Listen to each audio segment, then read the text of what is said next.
Hear that? That's the sound of a patient whose health data is protected from a cyber attack.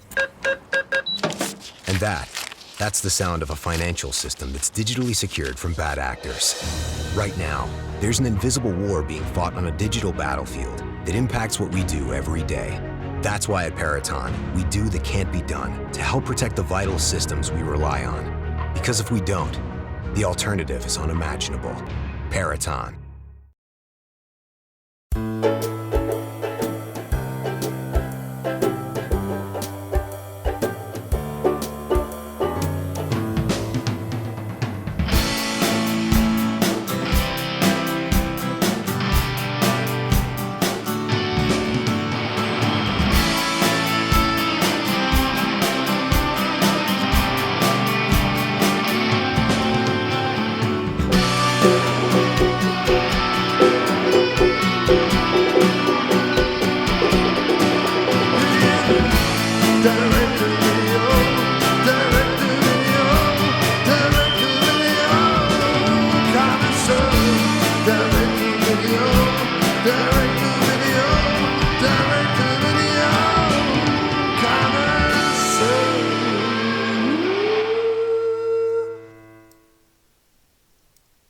Hello everyone, welcome to the Direct-to-Video Connoisseur.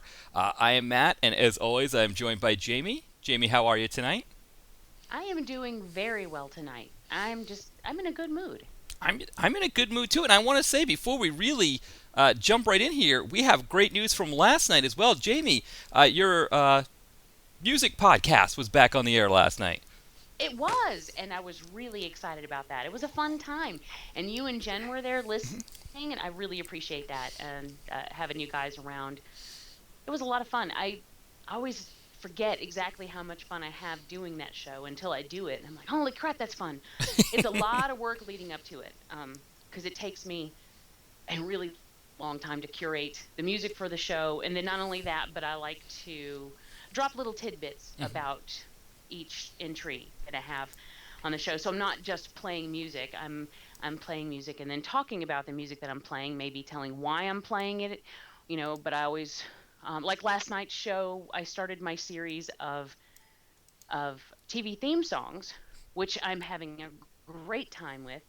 It was originally supposed to be one episode. I was going to do one episode based on TV theme songs, and then I realized there are way too many to do that. So I ended up having to break it down by decade. So I started in the 60s, and last night was the 60s show.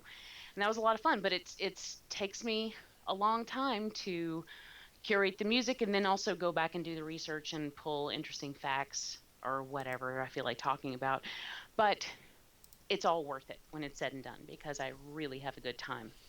Yeah, I really enjoyed it too. What happened was I was finishing up my grades last night. Now, you had contacted me earlier about you getting into Mixler and all of that jazz, getting back into the system, and I was like, oh, so that means Jamie's back tonight. And I was doing my grades, and I was just like, oh boy, here we are, 60s theme songs, and I just figured, okay, hopefully I'll be done with these in a few minutes. Ended up taking me like 10 or 15. I went in, and Jen was like, hey, why didn't you tell me that Jamie was doing TV themes? I want to hear that too. So we were able to fire it up on my phone. So I've actually figured out how to use the Mixler app on my phone. So it's almost like two great things happened last night. We had your great show, and I learned something new about technology.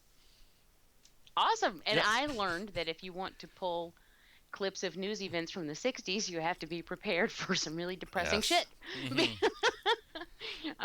But even that was fun, even though I broke up a couple times. But hoping that when we move up into the 70s, into the 80s, maybe it'll be a little more lighthearted.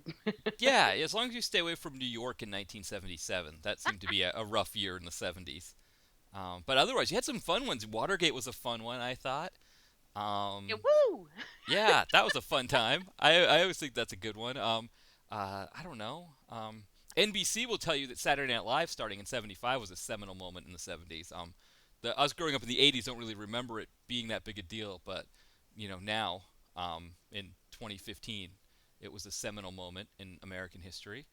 Uh, I'm trying to think of some other big '70s moments.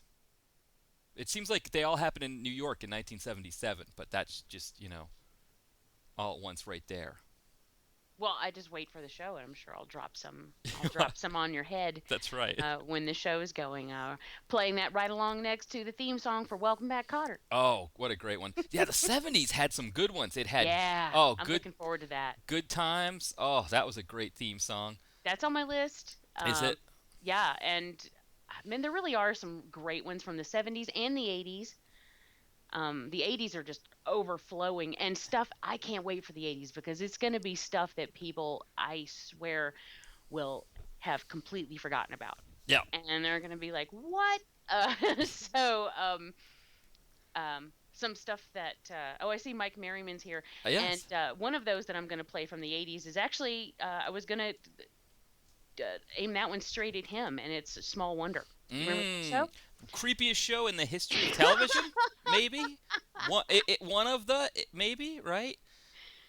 It's right up there. Whew. And if you watch the intro, which I did because that's what I'm doing when I'm curating the stuff, is I'm watching all the intros for the TV shows. And it's funny how you won't see something for about 20, 30 years, and you suddenly you watch 2 seconds of it, and the whole thing just comes flooding back. Mm-hmm. And then you start remembering all those little bits and pieces. Mrs. Poole was in that show as well. Of course, Edie McClurg, but she's always Mrs. Poole to me from like the Hogan family. Mm. It's like she can't be in anything without me referring to her as Mrs. Poole. But Yes. Well, but she was great as Herb's wife on WKRP. She didn't have a lot of episodes, but she that was the first thing, I think, one of the first things she may have, or maybe not the first thing she did. She probably did plenty of things before that, but that's one that I always remember her as Herb's wife. She did a few episodes. and I always love her as Chastity Pariah from the Elvira Mistress of the Dark Oh, movie. yes, Um, yes, that's that right. she is fantastic in that role, and she's just one of those. Or in Ferris Bueller's Day Off, she plays Hmm. the secretary, and she's like on the Yes, phone. She yes, just really has some roles, and I think she's one of those people that everyone knows her, yeah. but I don't know if everyone knows her name. Mm-hmm. She, Kind of like Anne Ramsey or Throw Mama from the Train, as we always called her when I was growing up because we could mm-hmm. never remember her name. Mm-hmm. But Yeah. anyway, so yeah, I'm really looking forward to that series continuing, and then as we get into the 70s and the 80s, and then on into the 90s, Mm-hmm. and I'm not sure if I'll be able to pull any from. Now, You know what? I have a few that I'll be able to pull from. I just don't. I might have to squeeze the 2000s and the 90s into one thing. I don't I don't know what I'm looking at there. I haven't delved that deep in. But anyway, that's going to be a fun series. So I'm really yeah. glad the show is back. I'm having a good time with it. So that's next week. This station at 11 p.m. Uh, but Eastern on Tuesday. Eastern on Tuesday. But Mixler second unit. So same place that you're hearing us here. Go there. 11 p.m. Check that out. We're definitely going to be there. Jen and I are excited. 70s and definitely 80s. We are looking forward to both of those. So Great. it'll be a good time. Now, speaking of the 70s, it as far as I can tell with our movie tonight, Ninja Apocalypse, or as I mentioned in the Facebook post, Apocalypse, as we might be calling it tonight. Um, Or but Ninja Warriors. Ninja Which Warriors, is really what exactly. it is. Because 1979, right? Was that when the Warriors came out? Yeah, it's about right. About that, yeah. And so I think you called it before me because it took me until they were all in the bunker with the different ninja clans, and they what did I want to say? Oh, somebody's asking how does it compare to Deadly Prey? It doesn't. Deadly Prey is way better than this. Yeah, there's no Ted Pryor in this movie, unfortunately. And also no, one of the things. Have you seen Deadly Prey yet, Jamie? Not. I don't think so. One of the greatest cameos in that movie, New York Seltzer. Do you remember New York Seltzer? Seltzer. I don't think so. It was in the 80s. It was this like these glass bottles of seltzer that were flavored. Oh, I thought that was a guy. Oh no, it wasn't a guy. Okay. Yes, I no, know it's that this guy. great prop comic, New York Seltzer, makes an appearance in the film. He's great. He walks around with the spray bottle and hits people all the time with yeah, no, yes. But no, the bottles, the actual seltzer bottles are in the film, and I hadn't seen this stuff since the '80s, and when I saw Deadly Prey, I was just like, Oh my God! Of course, I mean there's so many other amazing things. And Mike Merriman mentions Deadliest Prey in the chat. I have yet to see that. I think they're following me on Twitter, and I'm following them back. So I should probably make good on that mutual follow and watch that film. Yeah, that would be good of you. This one is it's really funny because if you read the description on Netflix, and by the way, I guess what we're talking about, Ninja Apocalypse. Okay. Ninja And Apocalypse. if you read the description on Netflix, it pretty much says it all right there. Yeah. It's like, blah, blah, blah, Lost Clan, blah, undead, blah, fight their way back to the surface. So I didn't think anything of that. We read the description. I didn't think anything of it. We start watching the movie. And immediately they're called, these members of the Lost Clan are called to this group of clans. It's like a meeting. It's a clan meeting. Right. I know, that sounds bad. They're called to this group meeting. It's a peace. What's the word? They not a call peace rally, but yeah, a peace. no, it's a do we want to say a call for peace, or the leader of the clan of all of them? Yes, Mr. Kari Hayuki Tagawa, one of our favorite baddies. He often always plays a bad guy in movies, but Brian kept saying, "Your soul is mine." Yes, exactly. Yeah, well, he was Mortal Kombat. He was Shang Tsung. Yeah, but so anyway, he calls him into this peace thing, and as soon as he starts talking, like they all gather in this basement of this bunker thing, and he's on this big ridiculous looking stage thing, and he starts talking, and as he's talking and he says, you must all become one clan now, like he's calling everyone together, I just go, can you dig it? You called it then. No, I was totally kidding. Okay. Totally kidding then. I was just like, can you dig it? And then Brian's like, well, he's like, I bet it is. And then I thought, I remembered the description. I was like, well, in the description, it says they're going to be fighting their way back to the surface. I'll bet this is the fucking Warriors. I'll bet it is. And then, like 2 seconds later, he gets nailed in the head with a ninja star, and both of us simultaneously go, "Here we go!" So it was great. So you nailed it well before then. It didn't even get to me until they started like making their way out of that area where all the clans are, and they're kind of fighting their way, and then I'm like, oh, they're fighting. I think it was like one of the different clans met them, and they had to fight them. I called them the reptile types. I called them the Ninja Furies. Yes. Because it was like they were silent, like the baseball Furies. Right. And they were all dressed the same, like the baseball Furies, only, they're ninjas. Right. And then the next one, when they're in that room, I had so much fun with this movie, I got to tell you. I really did have fun. Because as soon as I realized it was the Warriors, I was like, this shit is on! Mm-hmm. So they fight this group of ninjas. They're just regular ninja guys, but they were the Ninja Furies. Mm-hmm. I was waiting for the Lizzies to come out, yes. Which was the one girl that, if you notice, there was one actress that they had like superimposed three different, yes, three she was the sirens. Times, so she was like quadruplets. Yes. But then Brian pointed out that if you were looking at the overhead shot when they were doing the group shot, when he was talking, when Fumitaka was talking, there was only one. Right. But there was a lot of space around her, as if they had planned to go back in and put, add the other ones. And add the other ones, what they never did. Mm-hmm. But anyway, the second group they come across, or guy or whatever, is they're in this like dark room with one light in the middle, and he's just like morphing around and all these different things. So then immediately I go, you see what you get when you mess with the morphins? And the whole movie was just full of shit like that. I mean, we were having a blast. I wish we were doing a commentary, because this is the perfect kind of movie to do a commentary for, because we were just firing them left and right and really having a great time. And then Brian says it was a fun movie in spite of itself, not because of itself, which I guess I have to kind of concede that. But in the end, I had fun. So that's really, I guess, the most important thing. Well, that brings up a question that when I got your text actually about the fact that this being the war, and I had thought the same thing when I saw it this morning. It was a kind of a Warriors ripoff, or they're just pulling that completely. It brings up an interesting question, because these movies are made for a certain audience, right? I mean, the audience that will recognize that this is a Warriors ripoff. Well, that's what I'm wondering. That's the thing. Are they going to try to get away with calling it an homage? I mean, do you think that's what they're going to try to tell us? If we sat down the writer who for some reason is listed twice in the writing credits, I don't know if you noticed that. It's a woman, wasn't it? No, it was a guy. His name's Ashley. I looked him up, but it was like okay. yeah, that name Ashley can be very tricky. Yeah, You know, kind of like Jamie. Yeah, yeah. Yes. Funny story about that name, Jamie. My when my grandmother was pregnant with my mom, she a fortune teller told her that she was going to have a boy, and my grandfather's name is James. So thinking that my grandmother was going to have a boy, they were planning to name the baby James. So when my mom was born, she was named Colleen, but her nickname is Jamie. And Oh, so weird. yeah, so that's how she had her nickname, was because of that. Huh. Yeah, my name was almost Albertina. Mm. Yeah, it's so stupid. My dad's name is James Albert, Hmm.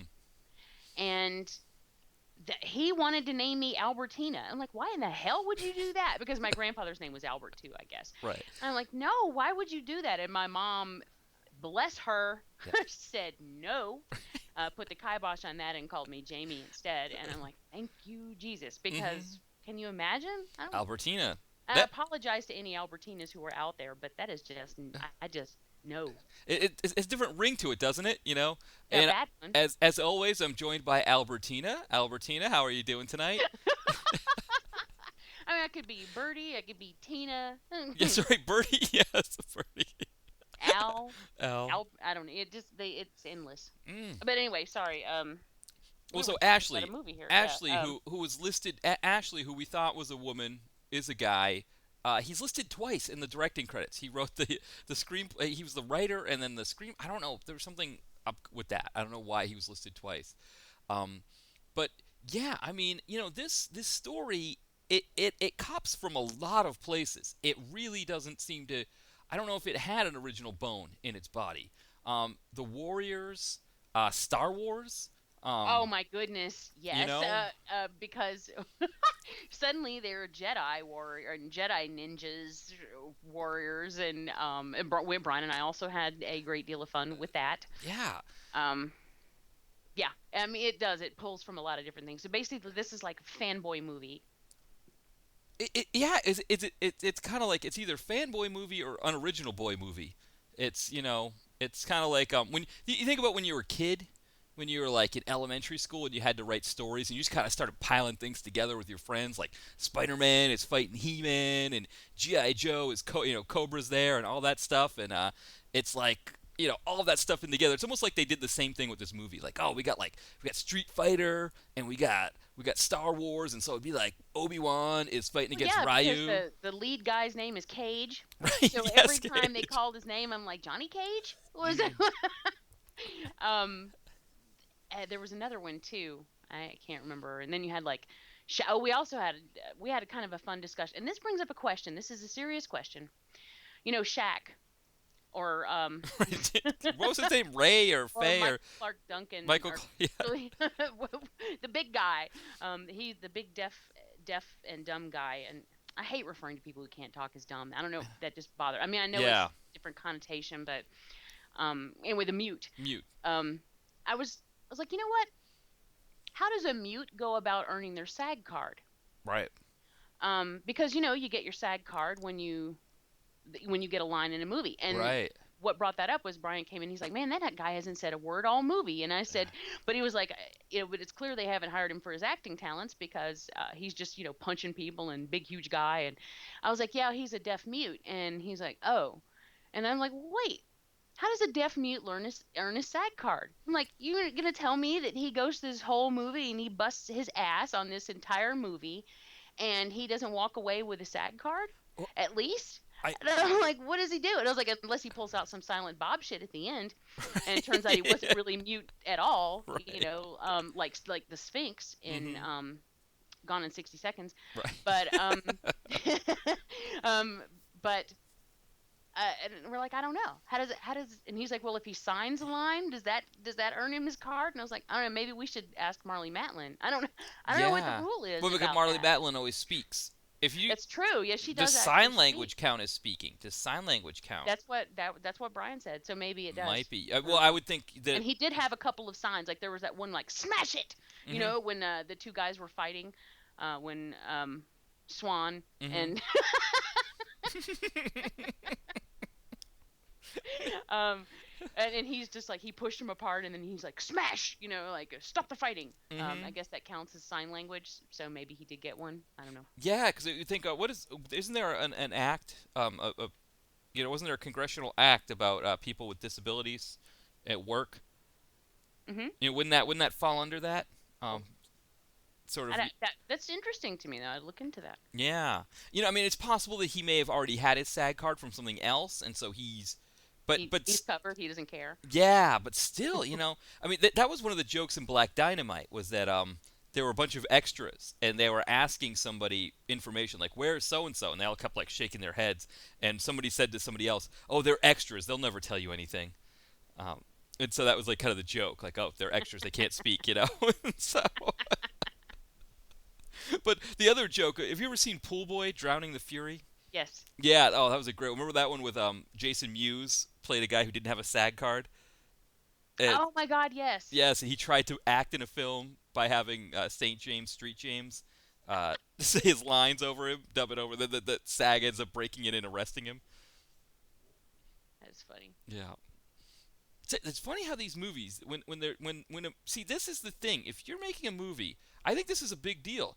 If you're making a movie and you rip off a whole bunch of other sources, that's going to hurt you. It's good in a written format, right? If I write a blog post or you write a blog post about Ninja Apocalypse, and you've got the picture of Ninja Apocalypse there, the name is at the top, so no matter where you digress, it doesn't matter. You're going to be talking about whatever else. But in the podcast format, when you throw in Star Wars and the Warriors and, what were some of the other ones I was trying to think of, the Mortal Kombat, Street Fighter, whatever else you throw in there, Scott Adkins. Scott Adkins, right. Once we start talking about those things, that's it. Your movie's done. Your movie's off to the side. We don't care about it anymore. And we're talking about, hey, Obi-Wan Kenobi. Remember Alec Guinness? I really loved him in And that's funny because I even said that when we were watching this, when he opened up the locket with the picture of his wife and his Yes. little girl, I was like, help me, Obi-Wan, you're my only hope. And it's like every little thing they did just spawned a joke referencing something else. Mm-hmm. So none of the fun that I had really was based on the merit of this movie alone. It was No. based on what this movie took from other things. We did have that fun stairwell fight, Mm-hmm. where there is a moment where the good ninja, our ninja from the Lost Clan, Mm-hmm. is fighting one of the nameless ninjas.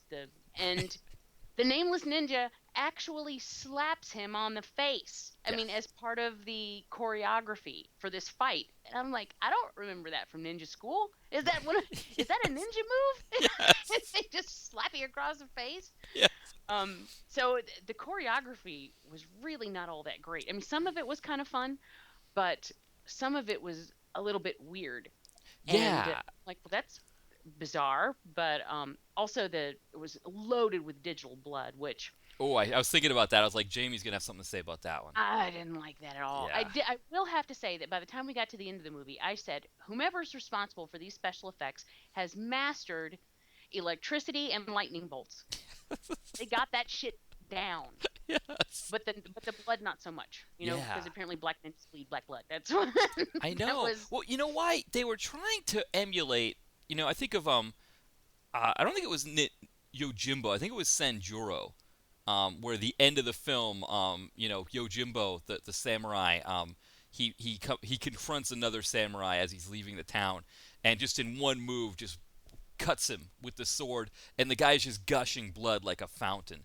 And so many samurai movies try to pull that same move, and this film was trying to do it the digital way, and like you said, yeah, it was black blood because obviously in a black and white film it looks black, but here I think they were maybe trying to give that effect. But you're right, and sometimes it would hit the screen, which I didn't get either. Are you breaking down the fourth wall here? Like, what are you doing with that move? I hate when they do that too. Yeah. I mean, if your movie is not intended to break the fourth wall, then don't let it happen by accident, because Yeah. then you're just calling my attention to it. Yeah. But then this movie was just calling attention to, I mean, like I mentioned, the stairwell fight. There was the one scene where one of the good ninjas was crouched up in the ceiling, Mm-hmm. waiting to pounce on one of the bad ninjas who was just standing around looking at nothing. And Brian's like, most oblivious ninja ever. Yeah. Because how could you not see this guy in the corner of the ceiling hovering over your head? He just stops and picks up the ninja star. He's like, oh, Yeah. what's this? And then never saw him coming. Hmm. And I was like, wow. Yeah. I mean, and we haven't even gotten to the undead yet. I- There is undead, and we haven't even gotten there. We have zombies. We get zombies. We get Hydra zombies. Yeah. By the way. Hydra zombies that respawn when you cut them in half. Yes. They duplicate. What was they? I mean, what? Yeah. But, I mean, one of the things too about the zombies was I read it in the thing, right? You read it. You know when you read Netflix things. I mean, I have read ones where a Seagal movie that involved, I think they were Thai gangsters, were described as Mexican gangsters. You see all of these things in Netflix synopsis. I sometimes wonder if Netflix descriptions are written by your students. It's very possible as well. It's very possible some of the writing corrections that I do. There might be a Netflix write a Netflix review, and Netflix just takes them. They have a contract with my school to do those. That'd be pretty funny. But it is there. Some of them are bad, and I mean, when did we get the zombies? Were we like an hour in this 80-minute movie? Easily, yeah. Yeah. And they just sort of seem to come from nowhere. And I guess there was a little bit of foreshadowing in the very beginning when the guy said, no one has ever come back from the lower levels alive. Mm-hmm. And that's all we got. Yeah. And then I completely forgot that the word undead was actually in the Netflix description. Right. I completely forgot about that because I was so blown away by, the Star Warriors. Yes. Yes. And that's right up there with Farkas Fracas. Mm-hmm. Hashtag Star Warriors. Yes. Star Ninja Warriors. I was so distracted by everything else that I completely forgot about them. And then all of a sudden, there's zombie. And I was like, oh, shit, that's right. There's supposed to be undead in this movie. I totally forgot. Yeah. And it didn't really seem... Did it fit? Did I miss something? It didn't really seem to fit to me. I'm not sure exactly how... I never got exactly what the connection was, so I think I may have missed something. No, I didn't get it either. I may have missed it too, but I didn't get it either. The guy, the blonde guy with the beard, I think his name was Trillion, which is great. Yes. Great name. He has some crazy theory that maybe the air preserved them so he looked like a zombie. And then, of course, the zombie bites him on the leg, which, can I just, I know this is a ninja movie, and it's with zombies, and it's post-apocalyptic, and it's supposed to be kind of silly, but one thing I really have trouble with is this whole idea that ninjas are selectively omnipotent, depending on how we want to deal with the script. Kerry Tagawa has the ability to split himself into two, or three, actually, wasn't it? Or there was two mirages of him that were able to behead a guy that attacked him. Yet, he is not able to get out of the way of a throwing star. Right. I mean, this ninja guy can make electricity come out of his hands. This blonde ninja guy can make electricity come out of his hands. He can fight all of these ninjas, but he's going to get bit on the leg by a zombie. He doesn't see that coming. His ninja sense doesn't tell him to avoid... These ninjas were not very ninja-like. They really weren't. No. All the glowing swords or lightsabers that you can throw at us, and the not so fancy but still kind of fancy choreography does not a ninja make. No. Because they were pretty stupid at times. Like when they walked into the lair... where Fumitake had it was his sleeping quarters. Right. And the Lizzies are there. Yes. And so they walk in there and they're like, oh, there's everything you could want. There's private bedrooms and there's food and there's medical supplies and there's all this stuff in here and private exits. And plus, these four hot chicks who just happen to be quadruplets or whatever. And I'm like, yeah, nothing seems amiss here at all. And right. Meanwhile, these guys have been accused of murder and they're on the run, but they're going to stop in here and have a little snuggle time. Yes. Like, what is wrong with you? How stupid are you? But that goes way back to the very beginning when they were supposed to be trying to fight their way out there right after the Fumitake got murdered. Yeah. and then they're deciding they're gonna split up to quote cover more ground. I'm like, why What do you was need to that? cover more ground? You're What? trying to get out. Yeah. All What? you need to do is get the fuck out. Yeah. Why are you covering any ground? Yeah, I don't. that made no Yeah, I sense have too. But like, what is your mission here? And they're gonna meet back here. And I'm like, well, if you keep yes. meeting back at the exact same place, you're never gonna get out of here. Yeah. To which Brian responded, well, they only had the one warehouse that they could shoot in, so they kind of have to keep going back to the same place. Well, it was as much plot convenience as anything else because what's the best way to thin out the cast? Separate people, divide and conquer. Boom, we got rid of the girl. That's it. She's done that way. You know? Which that actually surprised me. Brian called that, but it surprised me because I expected it to be since we had two longish haired bearded guys, I expected Yes. one of them would be expendable early on. Mhm. But they actually surprised me by taking out the girl first. Yeah. But yeah, I mean, that was really all there was. I'm like, why would you split up? Yes. Why are you covering ground? Why all you need to be doing is getting the fuck out of this building. Yes. And you don't need to split up to do that. That is a bad idea. Yes. And then, of course, after that, after they get divided and one of them gets killed, and then they finally get back together, he's like, "We're not splitting up again." I'm like, "Well, why did you do it to begin with?" Yes. Yeah. Because this movie is only 80 minutes long, and Well, and without that splitting up scene, it's only going to be 65. That's why. right. Exactly. Well, I mean, the thing too, because the sirens, right? Of course, that's pulling from which one? The Odyssey or the Iliad? Hmm. I need to get better on my Greek. Yeah, I'm glad you mentioned the sirens because that's what I thought of too. Yeah.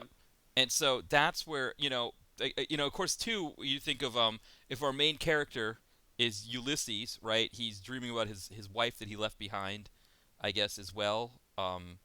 So that could be it. I mean, I don't know. I mean, I guess yeah, it was the Odyssey. Yeah, I mean, I guess that's kind of what you're thinking, right? If you're gonna take if you're going to take from Star Wars and the Warriors, why not take Greek mythology as well? Why not just, go for the hat trick, Well, I mean, I guess the Warriors really sort of took from.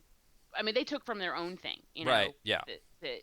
So, I mean, that's not a completely original story. It's based on its own stuff. So, I guess why not? Yeah. But I don't.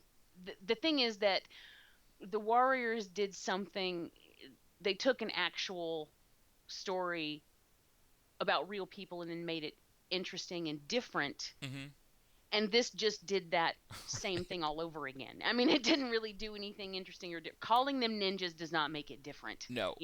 Throwing in some half-hearted zombies does not make it different. And I don't even know the point of that. Yeah.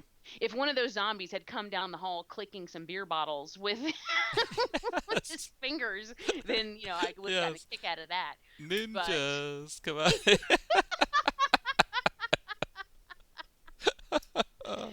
Oh. But it's just not enough to call it original, especially when you're pulling from everything else too. Yeah. But then I guess you're right. I mean, if you're going to pull from the Warriors, if you're going to pull from Star Wars, why not? Why not pull from the Odyssey as well? Just sort of drag everything in there that you possibly can. What would have been great is if they pulled from Dickens as well, and down in that basement area they found an old woman in a wedding dress. Miss Havisham. Miss Havisham. Let's just do that too, and then she kills them. They have to fight her. She's a ninja, Miss Havisham ninja. That would have been nice, little Dickens You want in to there. have some Smurfs running around. Yes, let's get them all in there. Maybe we'll have a robotic maid. Cavalcade of everything you've ever seen or read. Yes, it'll be the Laugh Olympics of movies, of ninja movies. Well, and was the vehicle in the end, had it been disabled during had it been damaged at all during their massive fight? I don't think so. Because this is my question at the end of the movie. Mm-hmm. They drive to this meeting in this car, Mm-hmm. and everyone's fine. Yeah. By the end of it, there are only two left surviving, and one of them is severely injured, and they're going to walk away. Mm-hmm. Why? Why not take the car? No, they did take the car. I thought they were walking away. After they parked the car. They parked the car at because wherever they were filming. I think they were filming at a state park. So they parked at the state park parking area or the trailhead for where you go hiking. And they did their last fight scene with Ernie Reyes. Oh, after they had already. Yes. So okay. Yeah. Then I missed that. That's what happened. That's my bad then because I missed them actually driving away. Yeah. you don't want to probably drive any further in. It probably was closed off to vehicles. They can only go a few. They Right. can only go a few.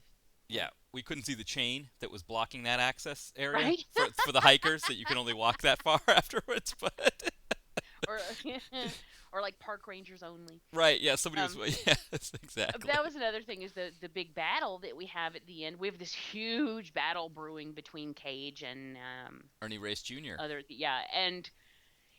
And he's calling up all of his powers, and he's his face is turning black because he's getting all this power, and it's about to be really ugly, only to have dark-haired bearded guy come and stab him in the back. Again, these ninjas, they're selectively omnipotent.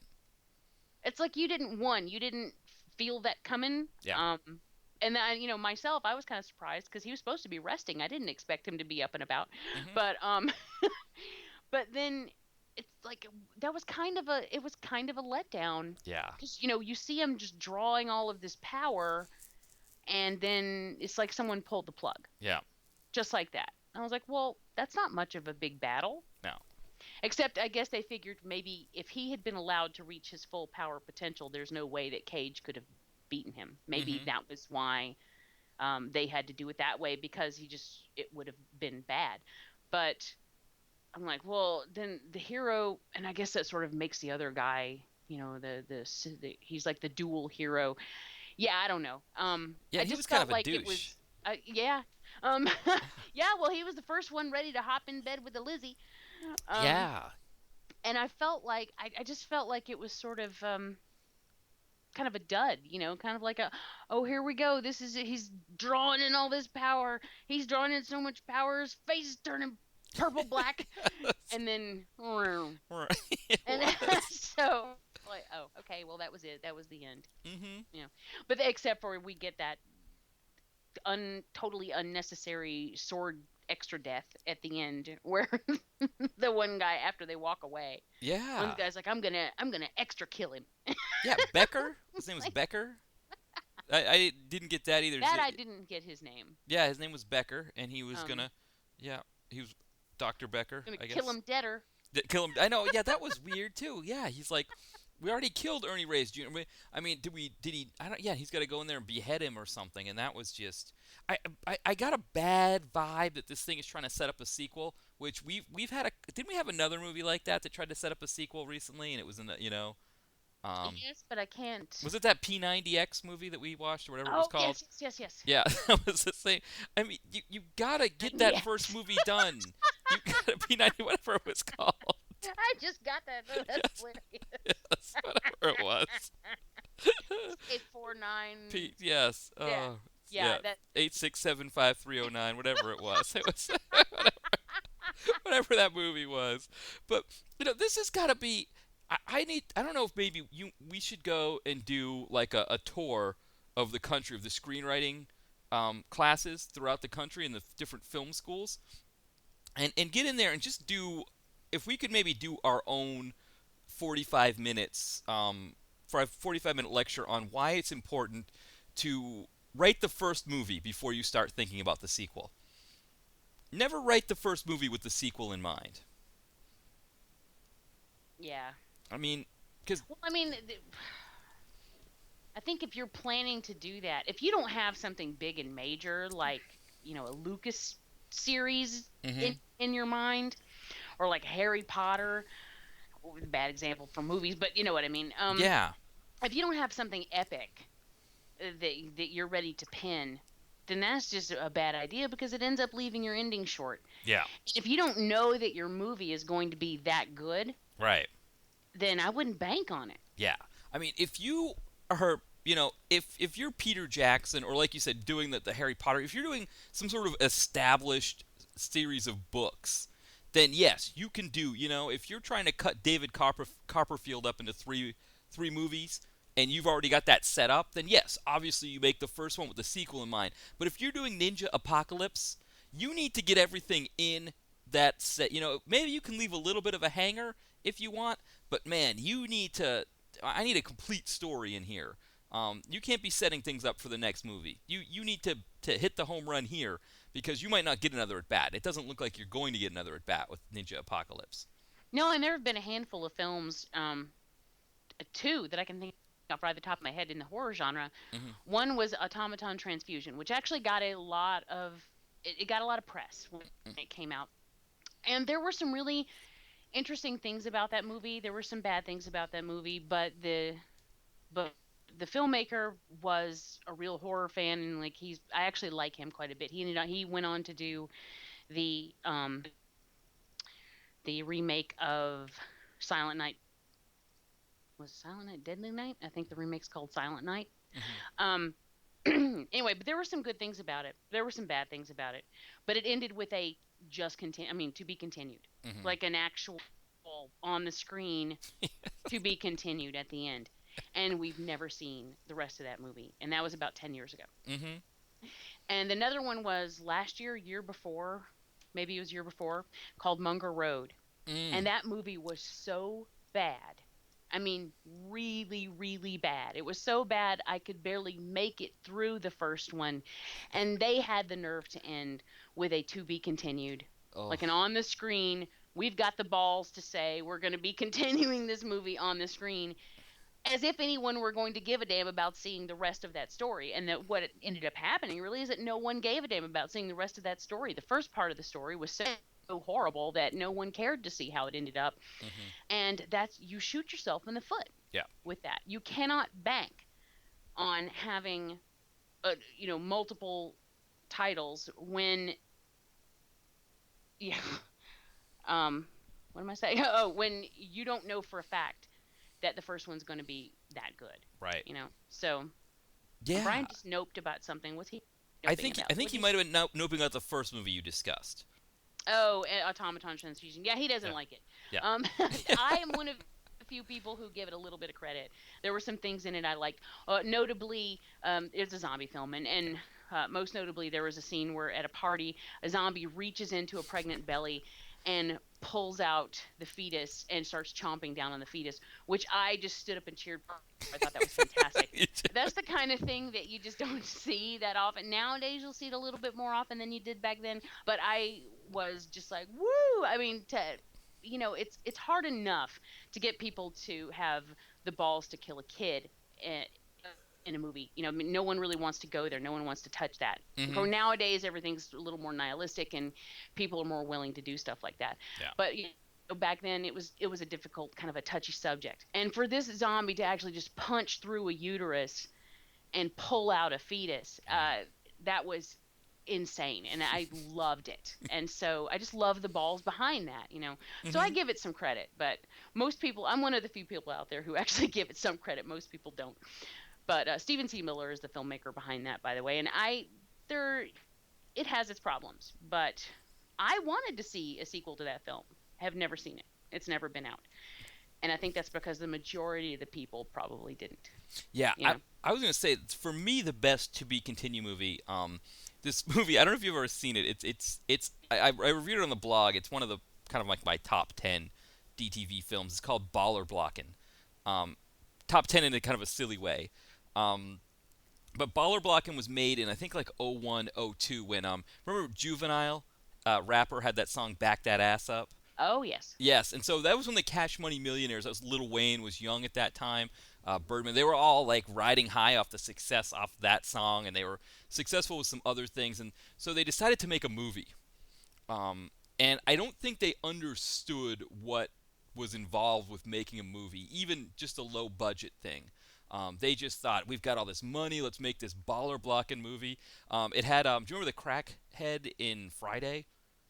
Oh, yeah. yeah. Ezel. Yes, he's in the He ain't film. catching no crackhead. Yeah, he is hilarious. He's in the film as a cop, and there's this great interrogation scene. If you ever go look up YouTube, baller blocking interrogation scene, it's hilarious with him. But anyway, so I think they just got to a point where they're just like, we're done. We don't want to make any more movie. We've done enough. It's too much. So at about the hour mark, I mean, the film barely makes it to 70 minutes, I want to say. It's maybe about like the 67, 70-minute mark. All of a sudden, they're running from the cops, and you just get a still shot, and then to be continued. In your basic, I want to say, I don't know if it was Comic Sans font, but it was one of those kind of like handwritten type looking fonts, and that's it. Bradley Hand. Yeah, that's the movie. Of course, my friend, I always joke about how bad that was. My friend jokes that was perfect. That was the perfect way to end that film. It was the perfect ending for a perfect movie. It didn't need anything else. Or the movie just had it has a whole bunch of one-liners that my friends and I always say. But that was one of my favorite to be continue films. And if everybody's wondering, they never did a sequel. So they never came back and finished that story for us. Huh. Yeah, well, I thought about a phrase when you were talking about they didn't really know how to make a movie. I don't know if you ever on YouTube, we watch a lot of YouTube around here, like YouTube shows, and one of our favorites is CinemaSins, and it's this guy Jeremy, and he does everything wrong with whatever, like everything wrong with Harry Potter, everything wrong with Twilight, everything wrong with any movie you can think of. He's pretty much done it, and it's hilarious. Even if he likes the movie, like even if it's a good movie, he's still going to find something wrong with it because no movie is without sin is his. And so he just goes through the film and ticks off sins in like 10 minutes. It's really funny.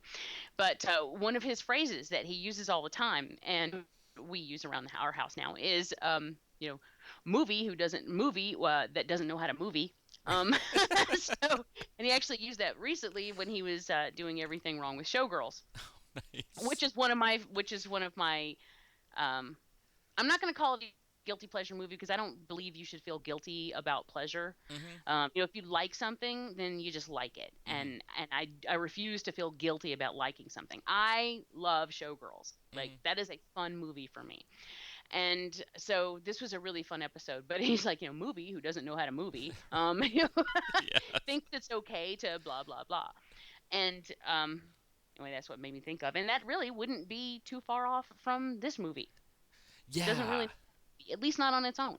Yeah, this movie is like a movie with training wheels. I mean, you think about different scenes that I think in their head, they conceived these scenes and thought they were going to be great.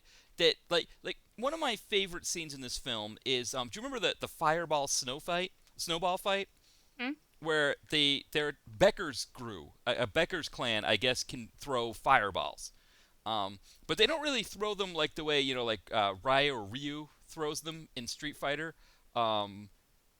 They or like Liu Kang threw them in Mortal Kombat. That was it, Liu Kang. I swear at one point somebody called somebody Liu Kang. You heard a Liu Kang in there? I was like, did he say Liu Kang? You could see that. No, well, yeah, I agree with you. There were a lot of times where I was like, that name sounds a little bit close to something else. Like obviously Cage was the easy one. That they didn't really mess around with that one. Yeah. I said Johnny Cage. Brian said Nicolas Cage would have been better. He actually thinks Nicolas Cage would have made this movie better. Yeah. He did this great impression. I can't do it, but I am a ninja. Oh, sorry, the snowball. Well, do you remember that when they came in to attack? It ended up being that Michael Clark Duncan used the wheelbarrow to, ride them out of there or kind of, to protect them. But they were it was like a snowball fight. They were whipping fireballs at them. It wasn't like they were shooting fireballs. They were literally throwing them like you throw snowballs. And our heroes had to find cover as you would in a film that had a snowball fight in it. I was just like, what? This doesn't look good. This is not. There's no. I don't know. The whole thing, it just didn't work. And I don't. There were a lot of things like that where, the whole thing with the glowing swords where I think he was fighting that Becker guy, and the Becker guy, being the flaming guy, had a red flaming sword, and our hero had a blue flaming sword. So, and the You've never seen that before. No, and their outfits. Maybe that was against Ernie Reyes because he looked so much like Alec Guinness. He was so Jedi-y. But I mean, all of that stuff where it maybe in their head they're like, oh, this is gonna be a great thing. But you watch it and you're just like, no, this isn't working. This is, what was Ernie Reyes Jr. doing where he was creating sharp objects to throw? And oh wow, that's funny that you should bring up that scene because I had just said while we were watching that lead guy Cage spits a lot. Yes. I don't know if you noticed this, but throughout the movie, he was just spitting on people when he was talking. And right there at the end, he had a big glob of slobber just falling out of his mouth. He's like TV's Eric Roberts. Whenever Eric Roberts cries and he Yes. gets all spitty, Yes. it's just like that. And right after I said that he spits a lot, then dude starts forming these sharp objects, which I swear looked like he was forming them out of droplets of spit that he was pulling from the other guy. I was like, oh look, he's pulling the guy's spit and making weapons. And he's like, you keep on spitting, I'll keep on making weapons. Because I'm like, where was he drawing that energy from? What was that? Yeah. That it was just out of nowhere. It just none of it worked. I mean, the thing with our hero, to touch on our hero quickly, his real name is Christian Oliver, and I don't know if you remember Saved by the Bell, the new class. I remember it, but I didn't watch it. Yeah, he I played remember it being on. Yeah, he was a Swiss exchange student Oh wow! on that show. Yes, so he played it. He was a regular. He was a regular cast member. So I just kept referring to him as Discount Scott Adkins. yes, he was beyond discount. He was like He was like bargain basement. he was like dollar like- store. Equate brand Scott Adkins. I was gonna say, yeah, he was like Fruitios as opposed to Fruit Loops. He Scott was Adkins, Malto Meal Meal Scott Adkins. Yes, it's like you go to the dollar store and you see that pirate kit or something that it says like Pirates of the instead of the Caribbean they say something else like Pirates of the Bahamas or something like that, and it's just He was just white label cola. yes, he was. He was. He was. It was bad. It was worse than. It wasn't even Dr. Rocket. It didn't even get to that. It was like Dr. Becker, you could say, or Dr. Giggles. Dr. Giggles. He was. Citrus drop. Yeah. I mean, his Hey, Dr. I K. could- I could go on forever. We could come up with a lot of TV doctors but the problem is you got to get enough bad ones. You need bad. Like if we called him Dr. Quincy, like that's a good one. We need bad doctors for Dr. Pepper. Yeah. It was just, but I mean, I think that's part of the problem is that when you'd make a movie like this, I mean on some level this guy you could root for him, but like you said, he spoke with a lot of spittle, but also he there was nothing about him that was uniquely heroic, that was going to stand out. It's not like a Scott Adkins with his, where not only does he have that commanding screen presence that you like in a film like this, but also the way the film is written, he's not just going around doing a bunch of stupid things for the sake of doing stupid things for the script, which I think also helps to prop up a hero if he's not just being like, oh, nice, these siren women, sure, I'll just lay down in bed with you and, wait to see what happens. Even if I am a little suspicious, I'll wait till some bad things happen before I'm really suspicious. Yeah, man with wife and kid back home. Mm-hmm. He didn't have any of that. I mean, like your hero can go a couple ways. You can have the strong on-screen presence, like the big heroic type, who the beefy guy, or you can even have this smart-ass guy that you love, like the Han Solo or the Nathan Fillion. Right. And he didn't have that either. So there was really nothing. And in the end, he didn't even stand out as all that heroic because dark-haired bearded guy is the one who actually came up behind and stabbed the bad guy. Yes. In the end. So even by the time we get to the end, he didn't have any huge heroic moments, I don't feel. I mean, he had that one, I guess it was supposed to be a touching scene where, dark-haired bearded guy, we thought he was going to die, and he's like, father chose the right son, and all of that. But I really wasn't feeling it. It had all of the depth of a sci-fi fantasy show. Yes. And that's pretty much what I felt like I was watching.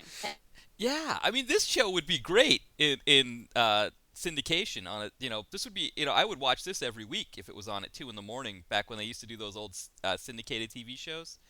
Yeah, this would totally fit in like the sci-fi lineup, like right or whomever did, like like Hercules or Right. Renegade or like one of those. Like Yeah, Highlander. This is like right there Yeah. with them. Same quality effects, same quality acting. Everything's a little bit just slightly cardboard, or just slightly to the right of being cardboard.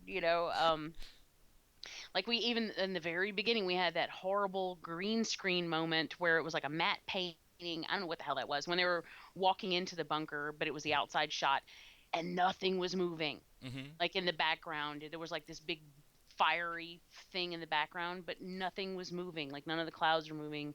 The fiery thing never moved. I'm like, wow, you don't do that if you can't animate it because that just looks fake. It's screaming that it's fake. It's either a really bad green screen or a matte painting, and um, I don't even know why you would bother. But so yeah, I mean and that pretty much set the tone for the entire film as far as the effects went because we had that one scene at the end where they for some unknown reason did an up close slow motion shot of a guy being stabbed in the stomach Mm-hmm. when it was going to be flooded with digital blood. So I'm like, why are you doing that in slow motion and zooming in? You don't want people to look at that too closely. Trust me. And but they took a couple seconds to make sure you saw exactly how fake it was. We spent dollars on this. You have to see it.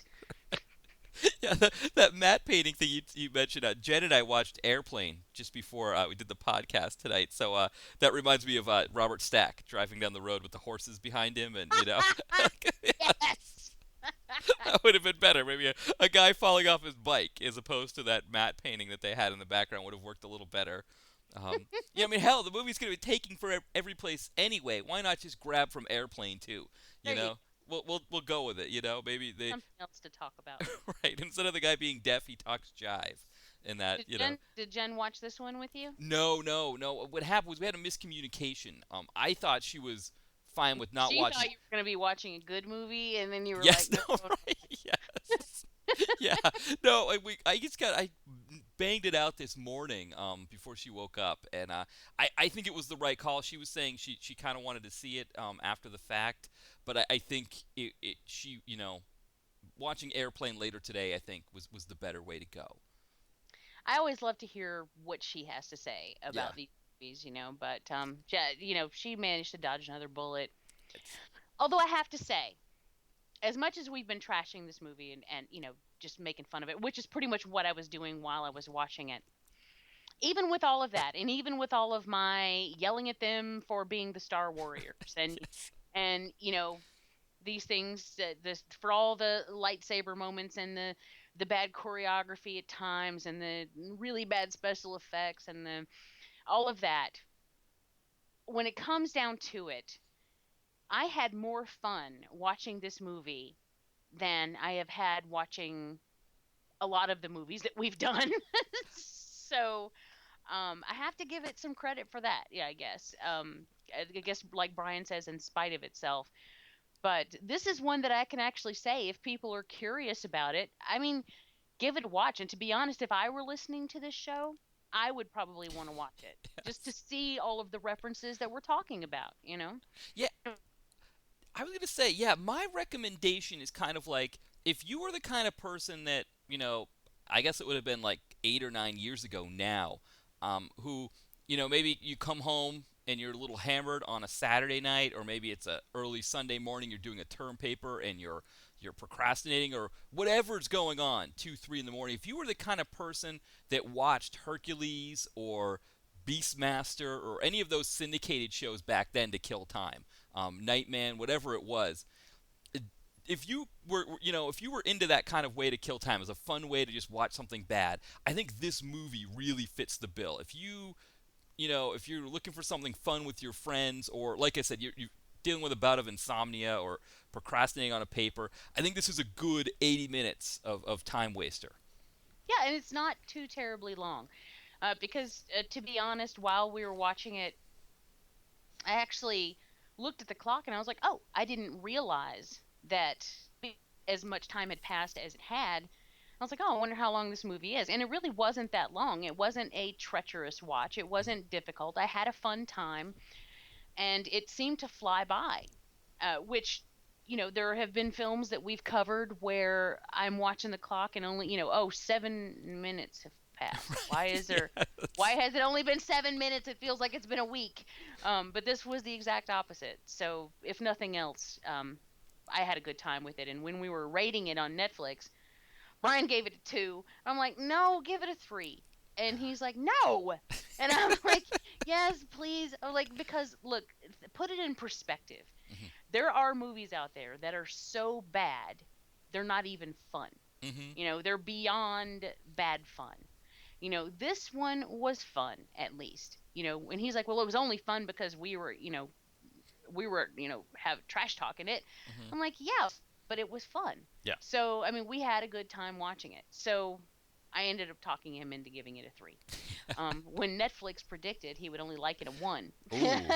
So I mean, I can say, yeah, this is, you got some time to kill. If you like all the movies that we have said that it pulled from, then you'll appreciate the references that they make. And I think you'll have just as much fun as we did. I do recommend watching it with friends. Yes. Yeah.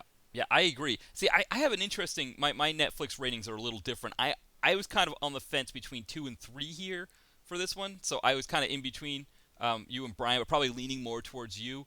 But my rating system goes 1. I only give a film a 1 if it really does something so horrible that I'm like offended. It's that kind of bad. Whereas 2 is pretty much everything else we watch here seems to fall into a 2. Yeah, I feel you. But this one I think could edge into that 3 because, like you said, it's a fun movie despite being despite how bad it is.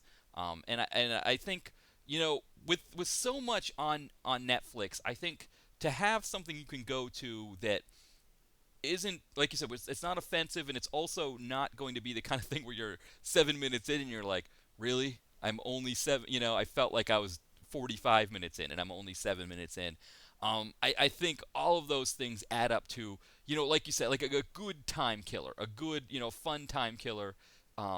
It's not the one you want to have necessarily at the top for like, must-sees, but, if the must-sees are kind of things that you want to set aside for a good time when you really need to focus and really want to watch it and enjoy it, this is not the kind of film that you need to be sitting there and taking in every little bit of. No, no, not at all. And this is fun. If you like to play Mystery Science Theater with your friends, Hmm. or whatever, this is a fun movie for that. Yeah. And I don't know if they made it with that in. Maybe they intended that. I don't. Maybe. I mean, it's not a spoof. It's Right. clear that they were serious, where they weren't trying to be spoofy. But I don't think it's possible for them to have made this movie and not realize what they were doing. Yeah. So they have to know that their fan base will realize it too. So I'm Hmm. hoping that they just intended it to be a fun little watch that you can think about all the other movies that you could be watching. Yes. Because I'll tell you, one thing it did for sure was make me want to watch The Warriors. Yes, me too. Yeah. Yeah. So if anything, it's good. It's a good advertisement for the Warriors. There you go. Yeah, perfect. Well, I guess that closes the book on Ninja Apocalypse. I gotta get it one more time. I told people to play the drinking game and drink every time I said Ninja Apocalypse, and I never said it after the first time, so I kind of apologize for that. Apocalypse. That's right. Yeah, so drink it up. Finish them up. So while we've got some time left here, why don't we look at some what we've been doing otherwise? Now, Jamie, we already talked about at the beginning of the show that you've gotten back into the playlist. What about the other podcasts that you've been doing? Well, there's Evil Episodes. Mike Merriman dropped in earlier. Right. He's my other co-host from that show. And of course Brian. And we do, TV. Now that The Walking Dead is back, we're going to be we have picked up talking about The Walking Dead again, and then we usually throw a movie in there. And the coming up episode, we're going to be talking about 2 movies: Infestation, which is a giant bug movie, which was actually kind of fun, and Animal, which is a chiller movie that it really didn't. It wasn't that bad. it was not great, but it wasn't that bad. So we're going to be talking about those two movies, and then of course anything current on TV, and we usually throw some video game talk in there too, or whatever we've been doing lately. And then we just had a commentary, an audio commentary come out for the movie House, for the Skeleton Crew, and that was a fun time. And you can actually, they usually upload the audio in sync with the video, so you can watch it along with this. You don't have to try to sync up our audio file with the video of your own. You can actually watch it all synced together, so that makes things easier. And that's pretty much what I've been up to lately. We haven't had a new Devour, so and then of course Insomniac's playlist is back. So yay! So now, Evil Episodes, and, is Evil, Legion podcast, yes, and Skeleton Crew is Horrorphilia. Horrorphilia, right? And Liken It would also be on that Horrorphilia. one. Uh-huh. Yeah, and I think if anybody, I know you don't have a new one of those up yet, but I would tell anybody, go back and check out at least the most recent one that was up from that. Go back and check the back episodes of that one too. That's a good one. Thank you. Yeah, I do love that show, and there will be a new episode of that coming out. I've actually got a couple things that I'm working on right now that as far as editing goes, and so that one usually gets the back burner when I'm doing other stuff. But I will have an announcement about another show. Can't really say much about it now, but it will be a literary show. And so for readers out there of dark fiction, they should hopefully get a kick out of that. Nice. Excellent. Now speaking of what did we say? Back burner. Speaking of back burner, you may have noticed this week that I didn't get a written review up yet. Now I still have. I think I've technically got until Sunday to keep my or I guess I've got until Saturday if we consider Sunday the first of the week to keep my New Year's resolution going. But yes, now, did your resolution officially say every week, or didn't it actually say Monday? Yeah, that's a good point. I don't remember. Maybe someone can go back. Well, if you can't remember, then it was just every week. I'm going to try my best here because we had a sort of a double whammy there. Of Jen and I, we had our first Valentine's Day on Saturday, our first married Valentine's Day, and then of course the holiday on Monday. We had a President's Day holiday, and so it was kind of like it just kind of. Our Valentine's Day kind of just swept right in there into President's Day, and I thought, you know what? I was planning on getting it in, and then the other thing that happened, of course, was our podcast last week went long, and it's funny how like that act of cutting the podcast into two, it suddenly just derails everything for me. I don't know why that is. I think what it was is I kept trying to think like, I'm going to just be able to cut off the end. Kind of the closing, the theme song and all that, and it should all fit. And it ended up not fitting, and I was like, well, all right, how am I going to do this now? And, instead of just going like, why don't I just cut it into two parts and put it up there? So from now on, that's what I'll do. If we ever go a little long, I'm just going to go 2 parts, done, up there on the blog, or on the archives. Yeah, well, I can understand how one can get derailed by those heavy President's Day celebrations too. I'm sure you're crawling home after that one. We did. Jen and I, who don't own a car, we went to all of the President's Day car sales just to get the free food and then tell everybody that we don't drive. Oh, you want to go for a test drive? Oh, we do, but we don't drive. Oh, then why do you want to buy a car? We actually don't. You never asked us if we wanted to buy a car. You just assumed that we did. We just wanted to see what all the hubbub was all about with all those commercials that you're throwing, So we had a lot of fun doing that on Monday, just going from place to place. And, of course, it was hard without a car because most of the time car dealerships are out on state highways that require driving. So, walking in the cold, along the breakdown lane with cars speeding by, it was not very safe. But we made the best of it, and it was a fun time for the two of us. Well, that's good. That's what matters. Right, exactly. Oh, yeah. Well, so I'm not sure. I guess I'm hoping by the end of this week to have that. That I'm looking to do Legendary. That's what I'm looking to do the review on. Oh boy. I know it's a Dolph film. I've got to get it out of the way. Dolph and Scott Adkins. I need to get the word out to people because, I probably should have done that one sooner because that's a tough one because it was just it looks so promising from the picture and it's so bad. Yeah, it's bad. Yeah, Bad. very very bait and switchy. So that's the plan, is to hopefully get that one up, and the plan, of course, is to have it up, and then hopefully I'll do another one by Monday. So maybe I'll go boom boom, Thursday to do one tomorrow, and then do one Monday, so you won't feel like you were left out, for that, because I'm late this week. Well, good. There you go. Yeah, we'll see what Keeping happens. people in mind. Exactly. Well, I guess that's it. I guess that's everything for tonight. So, until next week, I hope everybody has a great week, and we'll see you next Wednesday. Yep. See you later. All right. Bye, everyone.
Hear that?